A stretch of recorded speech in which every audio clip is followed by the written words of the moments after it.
Reeves, was the son of a cop, wanted nothing more than to be a cop.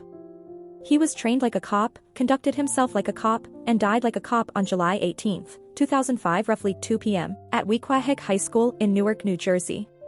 Two females were fighting near the athletic field. Officer Dwayne Reeves and his partner rolled up and broke up the fight and began talking to the girls. When two men, Omar Tyndall and Hassan Reeves, one of whom was the brother of one of the girls, pulled up in a white Chrysler, which the officers noticed it had been reported stolen. When the officers approached the Chrysler, a scuffle began between one of the officers and Mr. Tyndall. Tyndall fired his weapon and struck Officer Reeves in the head and also shot his partner in the hand. Officer Reeves' partner was able to return fire and shot Omar Tyndall in the stomach. Officer Reeves was taken to University Hospital where he died from his wounds. The shooter Omar Tyndall was shot in the stomach, was taken into custody shortly after the shooting, but wasn't arrested until the following day after recovering at the hospital. An investigation came to find out that the feud between both females were over spilled juice, and the feud had been going on for months prior to the shooting.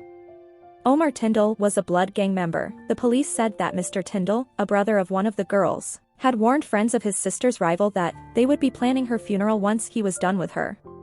He had said previously following up to the shooting. On October 15, 2007, the suspect was found guilty of reckless manslaughter and sentenced to 10 years in prison. He was convicted of 4 other charges relating to the incident, which added 20 additional years to his sentence. Officer Reeves had served with the Newark School District Police for 3 years, and worked a second job with the Newark Housing Authority Police for a total of 4 years. He is survived by his wife and several children. On Sunday, Sergeant Thomas Sewell received a call of a trespasser in a garage at the 69th Street Terminal Complex in Upper Darby Township. Sergeant Sewell had responded to the call at about 4:30 a.m. and was searching the suspect when the man suddenly turned around and started stabbing him in the head with a 12-inch kitchen knife. Sergeant Sewell was able to shoot the suspect twice during the attack, killing him. Sergeant Sewell had served with the SEPTA Transit Police Department for 7 years. He was survived by his wife. On March 26, 2020, in Aliquippa City, Pennsylvania, Chief of Police Robert William Seelock responded to a call of a wanted suspect fleeing from police. When he arrived at the scene, he joined 2 officers into a foot chase pursuing the suspect. When he arrived back at the police station, Officer Seelock suffered a severe asthma attack. He attempted to use his emergency inhaler but found it ineffective. He was unable to catch his breath and collapsed on the floor. He was then transported to a local hospital, Heritage Valley Beaver Medical Center, where he remained in intensive care until he passed away 16 days later. Chief Seelock had a history of asthma and heart problems. Chief Seelock was a U.S. Navy veteran and served with the Aliquippa Police Department for 23 years. He was scheduled to retire later in the year. On Sunday, December 14, 2014, Officer Richard Anthony Champion was working part-time for the Perryopolis Police Department in Pennsylvania. When he was in a high-speed chase of a speeding vehicle, Officer Champion had his lights and sirens activated, but a man driving an SUV allegedly crossed in front of Champion.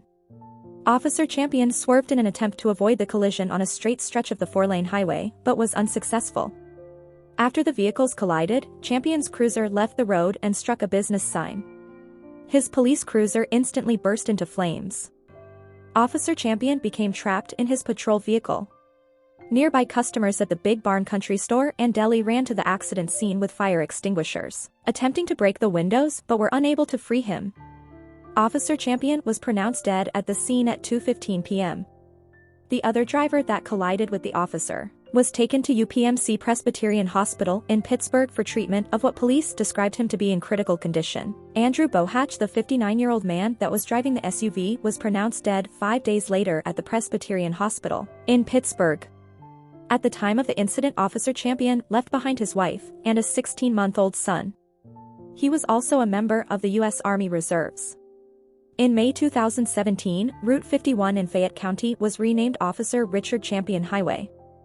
On Sunday, April 9, 2023, Senior Police Officer Trevor Abney and his partner were stopped at the intersection of St. Philip Street and Royal Street, in the French Quarter of New Orleans. When 44-year-old Donnell Hassel was driving by on a pedicab with no motive, fired 12 shots at Officer Abney's police cruiser. He is a 20-year military veteran, not on any type of terrorist or anti-police watch list. Now, when it comes to the shooting that happened Friday, Ferguson says up to a dozen shots were fired directly at the police unit those officers were in. Police say Hassel, without warning or any type of interaction with officers, just stood up in the back of that pedicab and started shooting. All the shell casings at the scene matched the type of gun found, which was registered to Hassel. Officer Trevor Abney was shot in the face and is still in the hospital tonight. Chief Ferguson says he is in good spirits, but there is some concern as to whether he'll be able to recover vision to his left eye. The other officer, Brooke Duncan, had some cuts from glass. Both officers did not have enough time to react and fire back at the shooter. The pedicab driver crashed into a sidewalk in a panic, fleeing for cover while Hassel ran off. Other officers chased Hassel 6 blocks to the intersection of Decatur and St. Peter Streets, near the Joan of Arc statue. WWL-TV obtained surveillance video of the end of the chase that suggests Hassel hid behind the wall of a building, then tried to run again as officers got closer. He suddenly dropped to his right side, raised his arms, and was handcuffed by officers arriving with pistols pointed at him. Fellow officers rushed Abney, who was shot in his left eye, to the University Medical Center hospital. He was able to enter the building under his own power, but medical staff listed him in serious condition. His partner, Officer Duncan, went to the hospital as well, but his wounds were not life-threatening. Doctors were unable to recover the .40 caliber bullet with full metal jacket lodged behind his left eye socket, too dangerous to remove.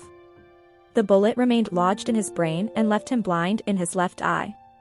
As for the shooter, Hassel was not immediately jailed because he, too, was sent to a hospital for what was called some sort of medical episode during his arrest. Was transferred from a hospital to the parish jail's mental health ward and was booked on 2 counts of attempted murder on police. His bail was set to $1.5 million, had entered dual pleas of not guilty and not guilty by reason of insanity. Hassel initially was deemed incompetent to stand trial. But after months of state mental health treatment, he was deemed competent to stand trial. On April 9, 2023, 2 years later, with the bullet still stuck in his skull, Officer Abney died of complications to his bullet wound. Following the shooting, Abney received the Knopp's Medal of Merit for his bravery. He began working for the department in 2015. Currently, to this, with no knowledge of any motive for the ambush, Donnell Hassel still stands trial and his charged have been bumped up to homicide charges. Ironically, both the shooter and the victim were both Army veterans that both fought in the Iraq War, with the suspect that had previously served in the Army for 20 years.